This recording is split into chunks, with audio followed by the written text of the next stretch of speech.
she's the head of the Small Business Administration, and Linda McMahon suggested to make the Trump tax cuts permanent. Now, Guru, shouldn't we wait to see how things play out before the Trump tax cuts become permanent? Good point. So the individual tax cuts are set to expire in the year 2025. Why is that? Senate rules.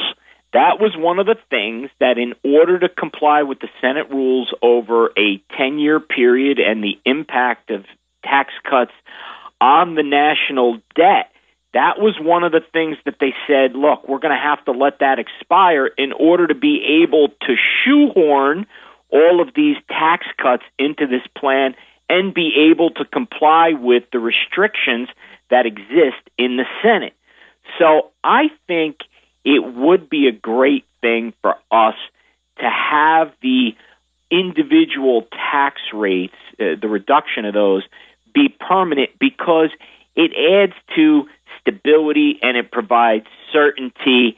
But in order to make it happen, there's going to have to be cuts elsewhere.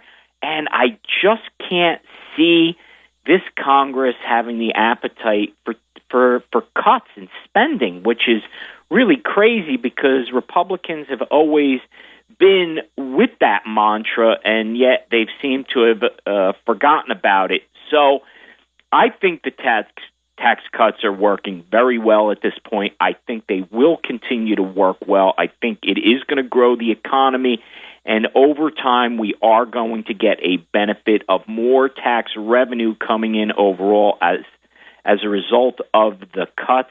However, in order for these individual tax cuts to become permanent, it's got to go through Congress, and I just don't think they get along well enough to make it happen. So we'll see, King.